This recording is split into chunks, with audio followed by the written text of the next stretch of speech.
வானமே இடிஞ்சு விழுந்தாலும் மானம் மட்டுமே பெருசுன்னு வாழ்றவடா இந்த வானது சீனிவாசன் அப்படின்னு தேங்காய் சீனிவாசன் மாதிரியே பெர்ஃபார்ம் பண்ணுவாங்கல்ல அக்கா. அக்கா பேசுறதெல்லாம் கேட்குறப்ப பார்த்தீங்கன்னு வைங்கள, ஏதோ புடவை கட்டுற இந்தியன் தாத்தா பேசுகிற மாதிரியே இருக்கும். அப்பேற்பட்ட அக்காவோட மானம் தான் இப்போ அந்த மானம் நோக்கி பறந்து வேற எங்கேயோ போயிட்டு இருக்கா. எங்கேயோ போயிடுச்சு. அக்கா நினைச்சாலும் இனிமேல் அதை எல்லாம் பிடிக்க முடியாது. அதாவது சில பல திருட்டு கோர்ட்டுக்கு என்ன பண்ணுவாங்க, திருட்டு வேலை பார்க்குறப்ப செய்கிற திருட்டு வேலையில் யாருக்கு எந்த சந்தேகமும் வந்துடக்கூடாது அப்படின்னு சொல்லி ஒரு முன்னேற்பாடாக சில விஷயங்கள் பண்ணுவாங்க. ஃபார் எக்ஸாம்பிள், சில பேர் சம்பந்தமே இல்லாமல் இந்த புர்காவை போட்டு வேலை பார்ப்பாங்க இல்லையா, அதே மாதிரி தான் அக்கா செஞ்ச சில பல பக்கா வேலை எல்லாத்தையும் செய்கிறப்ப அவங்க என்னென்ன மாதிரியான புர்காவையெல்லாம் போட்டுக்கிட்டு இருந்தாங்க அப்படின்றதான் அந்த புர்காவை கலட்டி இப்போ அக்காவை நம்ம பரட்டி எடுக்க போகிறோம். இந்த வெற்றி கொடி கட்டு படம் பார்த்துருக்கீங்க இல்லையா, அதில் வடிவேல் ஒரு முட்டு சந்தில் பார்த்திபன்ட்ட மாட்டி பார்ப்பல, அந்த மாதிரி மாட்டியிருக்காங்க. சேர்ந்து பரட்டுவோமா?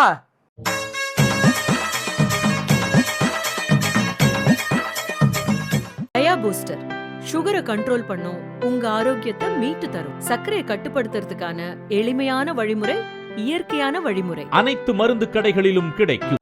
மதியம் வணக்கம். இது மதியம் கூத்தடி கூப்பி. பாஜக இருக்கிறவங்க பார்த்த பல வேலைகளை வெளியிலேருந்து எவனும் வாயை திறக்கலாம் அப்படின்னாலும் பக்கத்துல இருந்து பார்த்தவங்க அடிக்கடி அப்ரூவரா மாறிடுவாங்கிடுவாங்கல. அப்படித்தான் நம்ம இவர் எச் ராஜான்னு தோட்டத்தில் வீட்டை கட்டி பார்த்துருக்கேன். அண்ணன் தோட்டத்தில் வீடு கட்டினது. நம்ம நயினார் என்ன 4 கோடி ஆசைகள் போச்சு, மொத்தமாக போட்டு விட்டாங்க. முக்காடு போட்டு உட்கார்ந்து வந்தாப்புல இல்லை. அதுக்கப்புறம் நம்ம அண்ணாமலை பல்லேலக்கான்னு பல கோடி ரூபாய்க்கு நிலத்தை வாங்கி போட்டது. இதெல்லாம் வெளியிலேருந்து எவனும் லீக் பண்ண இன்ஃபர்மேஷன்லாம் கிடையாது. உள்ளே இருந்தவங்களே அடிக்கடி வந்து போட்டு விடுவோம், என்னப்பா அதான் இவ்வளோ வாங்கியிருக்காங்கல்ல அப்படின்னு சொல்லி போட்டு விட்டது தான். பட் இந்த மாதிரி விஷயங்களில் சிக்காம இருந்தது, அதாவது வெளியில பெருசா பேச விடாம ஆக்கி அதை ஒண்ணுமே இல்லாம ஆக்கி வச்சது அக்கா வானதி சீனிவாசன். அவங்கள வந்து பயங்கரமா ஒரு கிளீன் ஸ்லேட், அவங்க மேல யாரும் எந்த விதமான ஒரு குறையும் கூற முடியாத அளவுக்கு பயங்கரமா தன்னை வந்து ரொம்ப பர்ஃபெக்டான ஆளா காமிச்சுக்கிட்டவங்க தான் வானதி சீனிவாசன் அக்கா. அந்த வானதி சீனிவாசன் அக்கா என்னென்ன ஆட்டம் ஆடினாங்க, எப்படியெல்லாம் ஆட்டைய போட்டாங்க அப்படின்னு அக்கா கூட இருந்துக்கிட்டே கூடாரத்துக்குள்ள உட்கார்ந்துக்கிட்டே பக்கத்துல இருந்து பார்த்துருப்பாங்க இல்லையா, அவங்க சொன்னதுதான். 2 பேர், ஒருத்தர் பாலசுப்ரமணியன், இன்னொருத்தர் சங்கர நாராயணன். 2 பேருமே பாஜகவில் ஒரு பயங்கர பவர்ஃபுல்லா இருந்தவங்க. நல்லா தெரிஞ்சுக்க. அக்கா வந்ததுக்கு அப்புறம் அதெல்லாம் நடக்குமா? நடக்க விட்டுருவாங்களா? அக்காவை நமக்கெல்லாம் வந்து ஒரு எம்எல்ஏன்னு மட்டும்தான் எல்லாருக்கும் தெரியும். எம்எல்ஏலாம் அப்புறம். அதுக்கு முன்னாடி அக்கா பல விஷயங்கள் படிப்படியா எப்படி மேலே ஏறி வந்தாங்க. முதல்ல அக்கா வந்து ஒரு வழக்கறிஞர். அந்த வழக்கறிஞர் பதவியை தாண்டிட்டா மாநிலத்தில் அக்கா வந்து ஒரு பெரிய செயலாளர் பொறுப்புல இருந்தாங்க, சென்சார் போர்ட்லையும் இருந்தாங்க. அதுக்கப்புறம் தான் படிப்படியா போய் இப்ப பாஜகவோட மாநில அளவுல தேசிய அளவுல மகளிர் அணி தலைவியா வந்து அக்கா வந்து இருக்கிறாங்கன்னு வைங்கள. இப்ப அக்காவுக்கு நிறைய முகங்கள் இருக்கு. இப்ப இந்த 6 படையப்ப, அந்த படையப்பா படத்துல டேலாக் சொல்லுவாப்புல இல்ல, இந்த 6 படையப்பனுக்கு ஏகப்பட்ட முகம் இருக்குன்ட்டு, அந்த மாதிரி அக்காவுக்கு ஏகப்பட்ட முகமெல்லாம் இருக்கு. ஒரு எக்ஸாம்பிள் சொல்லட்டுமா? 2-3 சொல்லலாம். இப்ப அக்காவோட அந்த தொகுதிக்கு, அந்த கட்டடத்துக்கு, அந்த அலுவலகத்துக்கு ISO சர்டிஃபிகேட் கொடுத்துருந்தாங்க. அதை அக்கா எல்லாரும் பார்த்தீங்களா? ஏதோ இது ஈபிள் டவர் கட்டின மாதிரி இல்லை, அக்காவுக்கு என்னுடைய தொகுதி இது வரைக்கும் யாருக்காச்சும் இந்த மாதிரி கிடைச்சிருக்கா? எனக்கு தான் கிடைச்சிருக்கு அப்படின்னு அந்த இதை பார்த்துருக்காங்க. அந்த ISO தரத்தை பார்த்துவிட்டு பக்கத்திலேயே கொஞ்ச நாள்ல ஒரு குடிக்கவே முடியாத, பக்கத்திலே போக முடியாத ஒரு நீரோட்டம்னு வச்சுக்கோங்க. அந்த நீரோட்டத்துக்கு இந்த தண்ணியை பச்சை குழந்தைக்கு கூட கொடுக்கலாம், தப்பு இல்லைன்னு சொல்லி ISO சர்டிஃபிகேட் வாங்கி கொடுத்தாங்க. அது அக்காவை ப்ரூவ் பண்ணுறதுக்காகவே வாங்கி கொடுத்தாங்க அப்படின்றது தெரியல, வாங்கி கொடுத்தாங்க. இதாண்ட இந்த லட்சணம், இவங்க லட்சணம் பூரா இவ்வளவுதான். இவங்க பேசுறது பூராமே பச்சை பொய், ஒன்று கூட இவங்க உழைச்சி வாங்கினதே கிடையாது அப்படின்னு சொல்லி ப்ரூவ் பண்ணி விட்டுட்டாங்க. இன்னொன்று அக்காவோட அந்த வில் பவர், அதாவது எந்த அளவுக்கு அக்கா வந்து பயங்கரமாக அந்த அரசியல் களத்தில் வந்து இறங்கி போராடி இருக்காங்கன்றதுக்கு எக்ஸாம்பிள் அன்னபூர்ணா ஓடி போய், அதாவது ஒரு விஷயத்த வெள்ளந்தியா ஒரு மனுஷன் சொன்னதுக்கு கூப்பிட்டு வச்சு அடிச்சாங்க தான். நம்ம வெளியில வேணா சொல்லிக்கலாம், அவராக மனசு வருந்தி மன்னிப்பு கேட்டாரு. அவர் பேசுறப்ப அவர் முகத்துல அந்த மாதிரி வருத்தம் எதுவுமே தெரியலையே. ஆனா அக்கா பேசுனாங்க, இந்த வருத்தம்லாம் இருக்கு. இது அக்காவோட அந்த நெஞ்சு உறுதி இருக்கு இல்லையா, அந்த நெஞ்சு உறுதிக்கான ஒரு எக்ஸாம்பிள் தான் அது. இதை காட்டிலும் இன்னொரு முக்கியமான ஒரு விஷயம், அக்கா எந்த லெவலுக்கு கீழே இறங்குவாங்க அப்படின்றது தான். அங்க தேசிய தலைவி ஆனதுக்கு அப்புறம் அக்கா நேரா இங்க வந்து எல்லார்ட்டையும் ஆசீர்வாதம் வாங்கினாங்க. இந்த ஒரு ஆதீன விடலையே, எல்லா ஆதீனத்துலையும் ஆசீர்வாதம். அப்படியே அக்கா வந்து அவங்க ஊருக்கு, அந்த மேலப்பாளையமா, அது என்ன ஊர், அது ஏதோ ஒரு ஊர், உப்பிலிப்பாளையம். உப்பிலிப்பாளையத்துக்கு போயிட்டு அங்கே அக்கா அங்கே உள்ள ஒரு கோயிலில் சாமி கும்பிட்டு, அந்த கோயிலில் சாமி கும்பிடுவாங்க இல்லைங்களா, சாமி கும்பிட வருவாங்க இல்லைங்களா, அவங்கள கூப்பிட்டு வச்சு அவங்க காலில் விழுந்தா. அவங்க வந்து பட்டியலினத்தவர்கள். அவங்க அன்னைக்கு காலில் விழுந்ததை பார்த்து எல்லாரும் பயங்கரமாக பேசினாங்க. இந்த மாதிரி ஒரு அரசியல்வாதியை பார்க்க முடியுமா? எப்பேற்பட்ட அரசியல்வாதி, கொஞ்சம் கூட தன்னலமற்ற, கொஞ்சம் கூட எந்த விதமான ஒரு இதுவும் ஈகோ இல்லாத, எந்த விதமான ஒரு சாதிய அந்த இதுவும் இல்லாத ஒரு ஆள், இப்பேற்பட்ட ஒரு ஆளை தமிழ்நாடு தந்திருக்கே அப்படின்னு சொல்லி பயங்கரமாக பேசினாங்க. ஆனால் அன்னைக்கு விழுந்ததோடு சரி. அதுக்கப்புறம் அந்த பக்கம் திரும்பி எட்டி பார்த்தாங்களான்னு கேட்டிங்கன்னா, அதுக்கு அவங்க யாருப்பா அது, அன்னைக்கு விழுந்தவங்களை போய் கேட்டீங்கன்னா, இதுக்கு முன்னாடி என் வாழ்க்கையில் பார்த்ததே இல்லையே சொல்லுவாங்க சார். அதுவும் நடந்திருக்காங்கனுக்குள்ள. இது எல்லாமே நடந்திருக்கு. இதெல்லாம் அக்காவுக்கான ஒரு சில முகங்களுக்கான ஒரு விஷயம். யாருமே பார்க்காத, யாருக்கும் வெளியில காட்டாத, யாரும் வெளியில தெரிஞ்சுக்காத இன்னொரு முகம் ஒன்று இருக்கு வானதி சீனிவாசன் அக்காவுக்கு. அதுதான் தனலாபம். அந்த தனலாபத்தை எப்படியெல்லாம் அக்கா இது வரைக்கும் கட்டி எழுப்பி கொட்டி எடுத்திருக்காங்க அப்படின்றது தான். இதை எக்ஸ்போஸ் பண்ணவங்க அந்த 2 பேர். இதுல அவங்க சொன்ன ஒரு கதை, 2003 அக்காவோட நிலைமையை எடுத்து சொல்லியிருக்காங்க. எப்படி இருந்தாங்க 2003 நீங்க இந்த ஆர்ப்பாட்டத்துக்கு பேசலாம் வருவீங்க. அப்படி பேச வர்றப்ப உங்க கையில காசு இருக்காது. ஏன்னா நீங்க அன்னைக்கு நீங்க வந்து பொருளாதாரத்தை ரொம்ப பின்தங்கி இருந்தீங்க. நீங்க வர்றப்போ உங்களுக்கு நாங்க நிறைய கொடுத்து அனுப்புவோம். நாங்க உங்களுக்காக வந்து போற செலவு, கை செலவுக்கு காசுன்னு சொல்லி நிறைய கொடுத்து அனுப்புவோம். இன்னைக்கு நீங்க ஒரு மல்டி மில்லியனர் கேட்குறாங்கல்ல, ஒண்ணுமே இல்லாதவங்கப்பா இன்னைக்கு அதுக்கு ஒரு எக்ஸாம்பிள் சொல்லியிருக்காங்க. மயிலாப்பூர்ல அவங்க கட்சிக்காரங்க நடத்திட்டு வந்த ஒரு கடை. அந்த கடையில முன்னாடிலாம் நமக்கு தான் தெரியுமே, இந்த ஃபேனு இதெல்லாம் வந்து இப்பயே நம்ம தவணை முறையில் வாங்குறோம். அப்போ வாங்கியிருக்க மாட்டோமா? அப்போ வந்து ஒரு ஃபேன் ஒன்று அக்கா வாங்கியிருக்காங்க. சம்பாட் ஏதோ ஒரு அமௌண்ட், ஒரு 5 தவணையில் வாங்கியிருக்கா.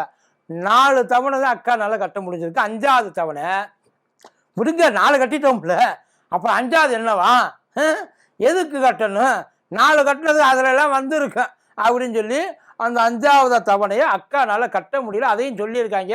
அதுக்கப்புறம் அவங்களும் ஒன்றும் இல்லை, நம்மால் தானே சொல்லி விட்டுட்டும் போயிட்டாங்க.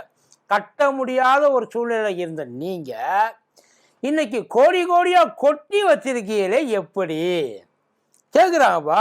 அவங்க கேட்குறதுல இன்னொரு முக்கியமான கேள்வி, 2010 அக்கா எப்பயிலேருந்து வந்து பண்ணிக்கிட்டு இருக்கான்றதை பார்த்தேன். 2011 வேட்பாளர் இது வரைக்கும் மொத்தம் 3 முறை போட்டிருக்காங்க.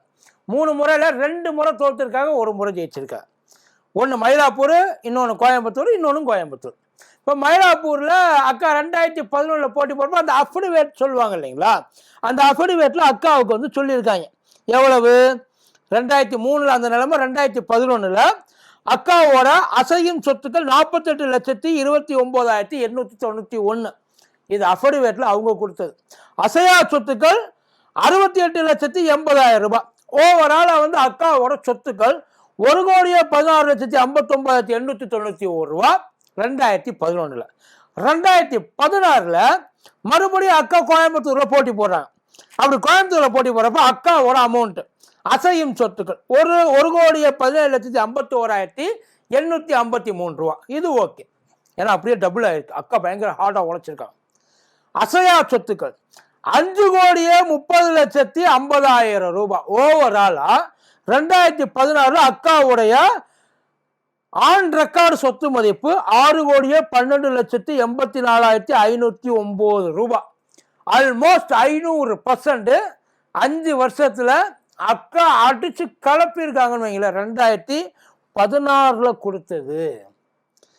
இதுல அக்கா சொல்லியிருக்கிறேன், நாங்கள்லாம் வந்து பயங்கரமா சம்பாரிச்சோம், நான் ஒரு வழக்கறிஞர், அரசியல் இப்ப அண்ணாமலை அண்ணன் மாதிரி நான் முழு நேர அரசியல்வாதிகள்லாம் கிடையாது, நான் எனக்கு வந்து சில பல தொழில்கள்லாம் இருக்குது, கமிட்மெண்ட் இருக்குது, நானும் உழைக்கணும், ஸ்மார்ட்டாக உழைப்பேன் அப்படின்னு சொல்லி அக்கா வந்து எங்கேயும் உருட்ட வக்கீலுக்கு எவ்வளோ ஃபீஸு, வக்கீலுக்கு எவ்வளோ சம்பளம், இது எல்லாம் எல்லாருக்கும் நல்லா தெரியும். இந்த ஒரு 5 வருஷ கேப்பில் எப்படி இவ்வளவு, இது வந்து வெளியில் தெரியும் சொத்துக்கள், தெரியாத சொத்துக்கள் நிறைய இருக்குது. இந்த இடத்துல தான் அந்த இன்னொரு விஷயம் உள்ளுக்குள்ளே வருது. அது வேற எதுவும் இல்லை, ஜைலாக். ஜைலாக் மட்டும் கிடையாது, ஜைலாக்கை சுற்றி எப்படி இவங்க அந்த நெட்வொர்க்கை கிரியேட் பண்ணி மேலேருந்து டெல்லியிலேருந்து கீழே தமிழ்நாட்டில் அக்கா இருக்கிற இடம் இருக்குல்ல, அந்த தனலாபம் இரும்பு பொட்டி வரைக்கும் எப்படி கொண்டாந்து வச்சுருக்காங்கன்றது தான், அதை கனெக்ட் பண்ணாங்கன்றது தான் மேட்ரு. ஜைலாக் 1995 வந்து ஓப்பன் பண்ணியிருக்கான். 1995 அவங்க ஓப்பன் பண்ணுறப்போ 2 பேர், அந்த 2 பேருமே ஆர்எஸ்எஸ்ஸை சேர்ந்தவங்க. 1995 இருக்கிறப்போ அங்கே அவங்க வீட்டுக்காரர் இருக்காங்க இல்லையா, ஐயா சீனிவாசன், அவங்க வந்து ஆடிட்டராக அங்கே உள்ளுக்குள்ளே உட்காந்துருக்கிறார். அதாவது அந்த கணக்கு வழக்கெல்லாம் இங்கே பார்த்துக்கிறாருன்னு வைக்கல, ஐயா தான் வந்து அந்த இது வழக்கறிஞரதுக்கு அந்த இது போகிறது வர்றதெல்லாம் பார்த்துக்கிறது. அப்படி பண்ணுறப்ப ஐயாவுக்கு ஒரு 20,000 ஷேரை அவங்க கொடுத்துருக்காங்க. 20,000 ஷேருன்றது ஒரு 5 ரூபாய்க்கு ஒரு ஷேர் வாங்கி அந்த 20,000 ஷேர் 1 லட்சம் ரூபாய்க்கு வந்து அப்போ வந்து அவங்க ஐயாவுக்கு பரிசாக கொடுத்துருக்காங்க. ஐயா கூட இப்போ இருக்கார் இல்லையா, இவங்க எல்லாருமே ஐயா சீனிவாசன் சரி, அக்கா வானதியும் சரி, அதுக்கப்புறம் அந்த கம்பெனியில் இருந்தவங்க ஏற்கனவே அந்த கபிலா யாரோ ஒருத்தர், இவங்க எல்லாருமே ஒரே ஜூனியருக்கு கீழே இருந்த, ஒரே சீனியருக்கு கீழே இருந்த ஜூனியர்ஸ். இவங்க எல்லாருமே அவங்கவுங்களுடைய ஸ்ட்ரென்த் அண்ட் வீக்னஸ் நல்லாவே தெரியும். 3 பேரும் ஒரே நெட்வொர்க்கில் இருந்தவங்கன்றதும் தெரியும். இப்போ இந்த இதில் என்னாச்சு, 2007 அவங்க ஒரு பங்கை வந்து 10 ரூபா மதிப்புள்ள பங்கு 350 ரூபாய்க்கு கிட்டத்தட்ட வந்து ஒரு 36 லட்சம் பங்கை விற்கிறாங்க. 36 லட்சம் பங்கை விற்கிறாங்க. இப்படி ஜென்ரலாக ஒரு இடத்துல ஒரு பங்கை விற்கிறப்ப என்ன ஆகுன்னா, நாம் அதாவது யார் விற்கிறாங்களோ அவங்க செபிக்கு, அந்த ஸ்டாக் எக்ஸ்சேஞ்ச் அந்த இது இருக்கு இல்லையா, அதுக்கு நாம் கணக்கு சொல்லணும், யார் யார்கிட்ட எவ்வளவு இருக்குது, கம்பெனி ஷேர் எவ்வளவு இருக்குது, ஒரு ஷேர் எவ்வளவுக்கு போகுது, நாங்கள் ஏன் இதை விற்கிறோம், இது எல்லா விளக்கமும் செபிக்கு கொடுக்கணும். ஆனால் அப்படி செபிக்கு கொடுத்ததில் இவங்க பூராவே தப்பாக கொடுத்துருக்காங்க. இன்க்ளூடிங் அக்கா வானதி சீனிவாசன் இருக்காங்க இல்லைங்களா, அவரோட ஹஸ்பண்டோட மொத்த இதுலையும் சேர்த்தாப்புல அதை கொடுக்குறப்ப அது பூரா ப்ராடுன்னு வந்துடுது. ப்ராடுன்னு வந்தோன்னே இவங்களுக்கு ஸ்டாக் எக்ஸ்சேஞ்சிலேருந்து பேனு. இப்போ எப்படி ஆர்எஸ்எஸ் வந்து பேன் பண்ணாங்க யூஎஸில், பேன் பண்ணுறது சொல்லியிருக்காங்கல்ல, அந்த மாதிரி ஸ்டாக் எக்ஸ்சேஞ்சில் சொல்லலாம் இல்லை, செஞ்சிரு உடனே இதை அடித்து வெளியில் துரத்தி விட்டு இது உள்ளுக்குள்ளே இருக்க வேண்டாம் அப்படின்னு சொல்லி அதை தள்ளி விட்டாங்க. இதுக்கு அந்த 2012 பேன். இதுக்கு இடையில அந்த கம்பெனி இருக்கு இல்லையா ஜைலாக், அந்த ஜைலாக்கு சர்வீஸ் டேக்ஸ்ன்னு ஒன்று உண்டு. அந்த சர்வீஸ் டேக்ஸை கட்டணும். அந்த சர்வீஸ் டேக்ஸை அந்த ஜைலாக் கம்பெனி கவர்மெண்ட்டுக்கு கட்டாமல் தபாச்சிருந்துருக்கு. அது மட்டும் இல்லை, எம்ப்ளாய்க்கு அந்த பிஎஃப்னு ஒன்று பிடிப்பாங்க இல்லைங்களா, அந்த பிஎஃப் ஃபண்டையும் கூட அவங்க கவர்மெண்ட்டுக்கு கட்டாமல் அதுலேயும் எஸ்கேப் ஆகிட்டு வந்திருக்கு. இது பத்தாவதுக்கு எம்ப்ளாய்க்கு எந்த சம்பளமும் அந்த ஜைலாக் கம்பெனி கொடுக்கவே கிடையாது. நல்லா கேட்டங்க, ரொம்ப க்ளோஸாக ஒர்க் பண்ணிக்கிட்டு இருக்கிற அம்மா வானதி சீனிவாசன் இருக்காங்களே, அவங்களோட ஹஸ்பண்டு க்ளோஸாக ஒர்க் பண்ணிகிட்டு இருக்க கம்பெனியில் தான் இது அத்தனையும் நடக்குது. இது அந்த அம்மாவுக்குமே ரொம்ப நல்லா தெரியும். இன்னும் சொல்ல போனால் அவங்க எல்லாருமே ஒன்று கூடி பேசி ஒன்று எப்படி சமாளிக்கிறது அப்படின்றத அவங்க பார்த்துருப்பாங்க, பார்க்காமலாம் இருந்திருக்க மாட்டாங்க. ஏன்னா அவரை இப்படி விட்டு அவரை சிக்க வச்சுவிட்டு இவங்க நிம்மதியாக இருந்துருவாங்களா? அவங்க நிம்மதியாக வீட்டுக்குள்ளே இருந்துடவும் முடியுமா? மனசு தாங்குமா? யோசிச்சு பாருங்க. இதுவும் நடந்திருக்கு. 2009 2013 வரைக்கும் இந்த கம்பெனி பல பேங்க்ல, யூனியன் பேங்கு, அதுக்கப்புறம் ஃபெடரல் பேங்கு, அதுக்கப்புறம் ஆந்திரா பேங்கு, இந்த மாதிரி பல பேங்க்ல அதோட அந்த பிஸ்னஸை டெவலப் பண்ணுறதுக்காக நிறைய காசு வாங்கியிருக்கு, கடனாக வாங்கியிருக்கு.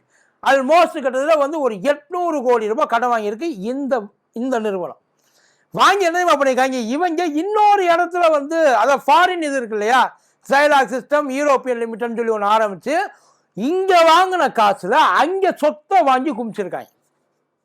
எங்க ஃபாரின்ல சொத்தை வாங்கி குமிச்சிருக்காங்க.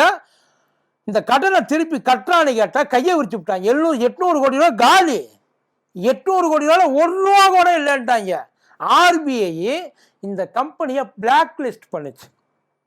பிளாக் லிஸ்ட் என்ன தெரியுமா, இதுக்கப்புறம் இவங்க வாங்கின காசு எதையுமே பண்ணக்கூடாது, இவங்க யார் கேட்டாலும் காசை கொடுக்கக்கூடாது, ஃப்ராடு, இது எல்லாம் நடக்கிறப்ப இந்த கம்பெனி கூட ரொம்ப க்ளோஸாக ஒர்க் பண்ணிட்டு இருந்தது. இந்த கம்பெனிக்கு இந்த நுணுக்கு தணுக்கு திழுக்கெல்லாம் அந்த தள்ளுக்கெல்லாம் சொல்லி கொடுத்த ஒரு ஆள் அம்மா வானதி சீனிவாசனுடைய ஹஸ்பண்ட் ஐயா சீனிவாசன் அவர்கள். அவரோட தலைமையில தான் இது நடந்திருக்கு. அது ஆலோசனையிலன்னு சொல்லலாம், தலைமை இவங்க தான், ஆலோசனையில தான் இதை நடந்திருக்குன்றாங்க. இதுக்கு இடையில இவ்வளவு தூரம் எல்லாம் முடிஞ்சிச்சு. 2000 இவங்க பண்ணது எல்லாத்தையும் செஞ்சுட்டு 2014 கோர்ட்டில் ஒரு தீர்ப்பு வருது. என்னன்ட்டு, இவங்க கிட்ட இருக்க அந்த சொத்தை எல்லாத்தையும் லிக்விடேட் பண்ணுங்க. அந்த நம்ம அந்த கடன் அதிகாரி அந்த ரெசஸ் பண்ணுறவர் இருப்பார்ல, இதுக்கு இவ்வளோ மதிப்பு இதுக்கு இவ்வளோ மதிப்புட்டு லிக்விடேட் பண்ணுங்கன்னு கோர்ட்டு ஆர்டர் போட்டுருச்சு. இங்கே தான் அடுத்த ட்விஸ்டே உட்காந்துருக்கு. 2014 ஐயா மோடி ஆட்சிக்கு வர்றாரு. ஐயா மோடி ஆட்சிக்கு வந்துட்டோன்னே துணை அதாவது டெபுட்டி சாலிசிட்டர் ஜெனரலா ஐயா சீனிவாசனை உள்ளே கொண்டு போய் உட்கார வைக்கிறாங்க. இங்கே ஒரு கம்பெனி, அந்த கம்பெனி பண்ணாத ஃப்ராடு கிடையாது, அடிக்காத அமௌண்ட்டு கிடையாது, முழுக்க முழுக்க முழுக்க முழுக்க அது எல்லாரையும் ஏமாற்றி, அரசாங்கத்தை ஏமாற்றி, பொதுமக்களை ஏமாற்றி, போலி கம்பெனிகளை உருவாக்கி பணத்தை கடனாக வாங்கி இன்னொரு இடத்துல போய் இன்வெஸ்ட் பண்ணிட்டு எல்லா சீட்டிங் வேலையும் பார்த்த ஒரு கம்பெனிக்கு அசிஸ்டண்ட், அதாவது எல்லாத்தையும் இருந்து வழி நடத்தி சாரதியாக இருந்து ஓட்டி கூட்டி கொண்டு போனவரை தூக்கி கொண்டு போயிட்டு அங்கே சாலிசிட்டராக உட்கார வச்சாங்க, டெபுட்டி சாலிசிட்டரா. 2015 அந்த சைலாக் இருக்கு இல்லையா, அதோட இன்னொரு வெர்ஷன் உள்ள வருது. அங்கே வானதி சீனிவாசன் இருக்காங்கல்ல, அவங்களோட தம்பி ஒருத்தர் இருக்கார். அந்த தம்பி போயிட்டு டைரக்டா அந்த கம்பெனியில் உட்கார்றாரு. யோசிச்சுங்க, டைரக்டா அந்த கம்பெனியில் உட்கார்றாரு. அந்த கம்பெனி 2015 mygovernment.in அப்படின்னு சொல்லிட்டு ஐயா மோடியுடைய ஒரு இனிஷியேட்டிவ் இருக்குல்ல, அந்த இனிஷியேட்டிவை இந்த கம்பெனி பேக்கப் பண்ணி மெயின்டைன் பண்ணிக்கிட்டு இருக்கு. இந்த கம்பெனி அவங்க அந்த ஓவர்சீஸில் இப்போ வாங்கி கூச்சாயில அது ஒட்டுமொத்த சொத்துக்களும் உள்ளே வந்து உட்காந்து. சார் இது எல்லாம் இவங்க இது வரைக்கும் எக்ஸ்போஸ் பண்ணது, இது அத்தனை இது நடந்தது அத்தனையும் உண்மை அப்படின்னு சொல்லி அவங்க எக்ஸ்போஸ் பண்ண விஷயம் அது. ஆனால் இந்த விஷயத்தை வெளியில் சொல்கிறப்ப அக்கா எனக்கும் இதுக்கும் எந்த சம்பந்தமும் கிடையாது, நான் இவங்களோட எந்த விதமான தொடர்புலையும் இல்லை, என் பேரில் எந்த வித பங்கும் இல்லை, என் ஹஸ்பண்டுக்கிட்ட மட்டும்தான் இருந்துச்சு. அது ஓகே, உங்கள் ஹஸ்பண்ட் அந்த கம்பெனியில் வேலை பார்த்தாரா இல்லையா, அவங்களுக்கு அசிஸ்ட் பண்ணாரா இல்லையா, அந்த 20,000 பங்கு வந்துச்சா இல்லையா, இவங்க வாங்கின கடன் எல்லாம் எங்களால் கட்ட முடியாதுன்னு கையை விரிச்சாங்களா இல்லையா, அந்த வாங்கின கடனுக்கு பலவித பேப்பர் ஒர்க்ஸை பார்த்து கொடுத்தது பூராமே போலி பேப்பர் ஒர்க்ஸாக தான் இருக்கும், அதெல்லாம் பார்த்து கொடுத்தது. இதெல்லாம் அக்காவுடைய வெளிவராத பக்கங்கள். இப்போ அக்கா வந்து பயங்கரமாக கோயம்புத்தூருக்குள்ளேயே மறுபடியும் சீட்டு கேட்டு அலைஞ்சிக்கிட்டு இருக்கதா ஒரு தகவல். ஆனால் இவங்க அக்கா பேசுகிறப்ப எல்லாம் காது கேட்காத மாதிரியே போயிடுறாங்க. அதனால தான் இப்போ அக்கா அண்ணாமலை அண்ணனை பிடிச்சிருக்காரு. அண்ணாமலை அண்ணன் என்ன சொல்லியிருக்கா, எங்கள் தம்பியை நாங்கள் சட்டசபைக்குள்ள உள்ளே கொண்டு போய் வைக்கணும், அதுக்கான வேலைகளை நாங்கள் பார்ப்போம். ஆனால் இதுக்கு இடையில பியூஷ் கோயலுக்கும் அக்காவுக்குமே நிறைய முரண்பாடு. ஏன்னா இங்கே பொறுப்பாளராக நிர்மலா சீதாராமனை போடுவாங்க அப்படின்னு சொல்லி அக்கா நிறையா கனவு கண்டுக்கிட்டு இருந்திருக்காங்க. பட் அப்படி எதுவுமே ஒர்க் அவுட்டு ஆகலை.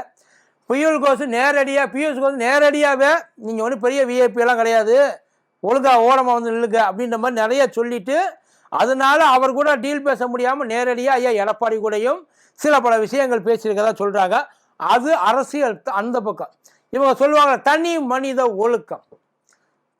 மனித ஒழுக்கம், மக்களை ஏமாற்றக்கூடாது, மக்களுக்கு நேர்மையாக இருக்கணும், அரசாங்கத்தை தாண்டி நாம் நெஞ்ச நிமித்தி நடக்கணும், அரசாங்கத்துக்கு நாம் என்னைக்கு துரோகம் பண்ணக்கூடாது. இது எல்லாத்தையும் பண்ணவங்க தான் இதையும் பண்ணியிருக்காங்க. வழக்கம் போல் இதை மறுப்பாங்க. அதான் மறுத்து அப்படிலாம் ஒன்றும் இல்லை, பழசையெல்லாம் தோண்டி கிளறாங்க. பழசை தோண்டி கிளறினாலும் அந்த பழசை இது வரைக்கும் யாருமே வந்து இல்லைன்னு எங்கேயுமே இல்லையே.